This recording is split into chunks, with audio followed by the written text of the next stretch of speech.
नमस्कार, मी कृषी सेवक पराग दिलीप भोजने, तालुका कृषी अधिकारी कार्यालय मुरुड, जिल्हा रायगड। तर आज आपण फळमाशीचं नियंत्रण व पर्यायाने रक्षक सापळा याबाबत माहिती घेण्यासाठी तालुका मुरुड येथील नांदगाव या गावातील प्रगतिशील शेतकरी मयूर दत्तात्रय चौधर यांच्या शेतावर आलेलो आहेत।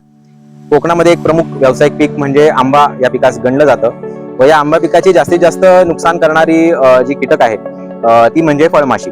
तर फळमाशी आंब्याला नुकसान कशी करते, तर जी फळमाशी आपला डंख आंब्याच्या सालीमध्ये अंडी देऊन त्यातून ज्या अळ्या बाहेर येतात ते आंब्याचा गर खाऊन आंब्याचं नुकसान करत असतात व आंब्याचं फळमाशीपासून रक्षण कसं करावं, डॉक्टर बाळासाहेब सावंत कोकण कृषी विद्यापीठ दापोली यांनी तयार केलेला रक्षक सापळा हे आंब्याच्या फळमाशीचं प्रभावीपणे जर नियंत्रण करायचं असेल तर दापोली कृषी विद्यापीठाने शिफारस केलेला आहे। तर आता सापळा कसा जोडायचा ते आपण पाहूया। सापळ्यामध्ये हे जे घटक आहेत ते आपल्याला दिले जातात व यातला मुख्य घटक म्हणजे हे जे रासायनिक आमिष आहे ज्याला मिथाइल युजॅनॉल बोलतात, 5 मिली आपल्याला दिलं जातं। हे आपल्याला कापसामध्ये भिजवायचं असतं आणि कापसामध्ये भिजवल्यानंतर या डबेमध्ये हा कापूस ठेवायचा असतो। तर हे मिथाइल युजॅनॉल रासायनिक आमिष आपण कापसाला लावून घेऊया। हे आमिष आपण या डबेमध्ये टाकतो।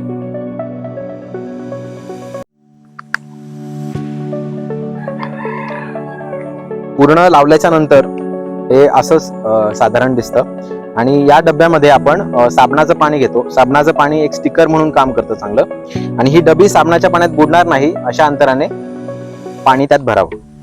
तर आता आपण पाहूया की फळमाशी साठी हा सापळा काम कसं करतो।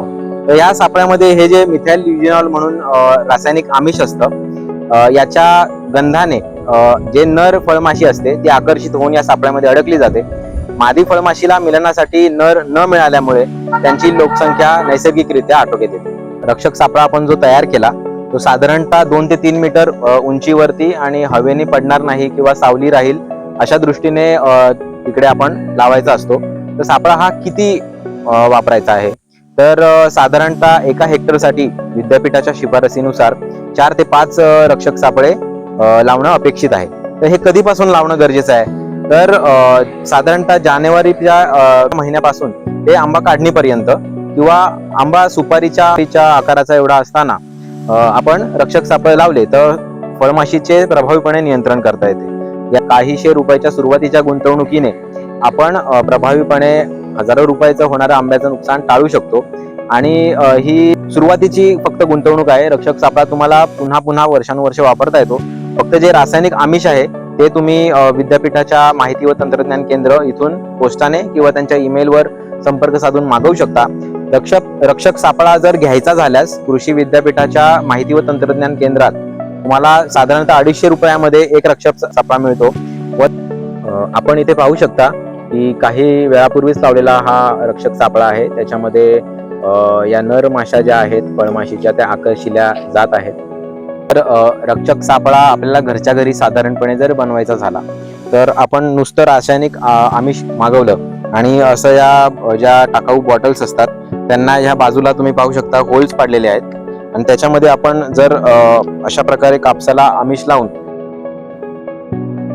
असं सापळा म्हणून बॉटलला जरी लावलं, फक्त हे हवेने पडू शकतं, तर सावलीच्या आणि जास्त वाऱ्याच्या ठिकाणी न लावता थोडं आतमध्ये लावलं तर असं सुद्धा आपण घरच्या घरी एक सापळा बनवू शकतो। आंब्यामध्ये आपण जेव्हा काढणीच्या वेळी सुद्धा एक काळजी घेताना 12 ते 14 आणे आंबा तयार असताना तेव्हाच काढणी करावी, जास्त पक्व झालेला आंबा काढू नये व त्याचबरोबर काढणीच्या नंतर वेपर हिटेड ट्रीटमेंट जी असते ती किंवा 47 डिग्री सेल्सिअस तापमानात 50 मिनिटं जे काढलेले आंबे आहेत ते ठेवावे। त्याच्यामुळे जे काही अवशेष किंवा राहून गेलेले फळमाशीचे अळ्या वगैरे असतात किंवा कवकजन्य एन्थ्रॅक्नोज सारखी बुरशी असते ती सुद्धा नष्ट होते।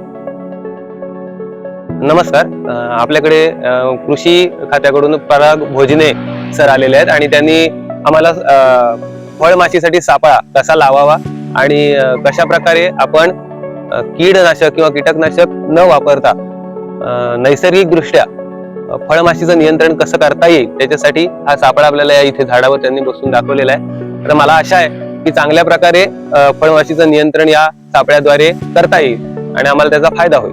धन्यवाद सर।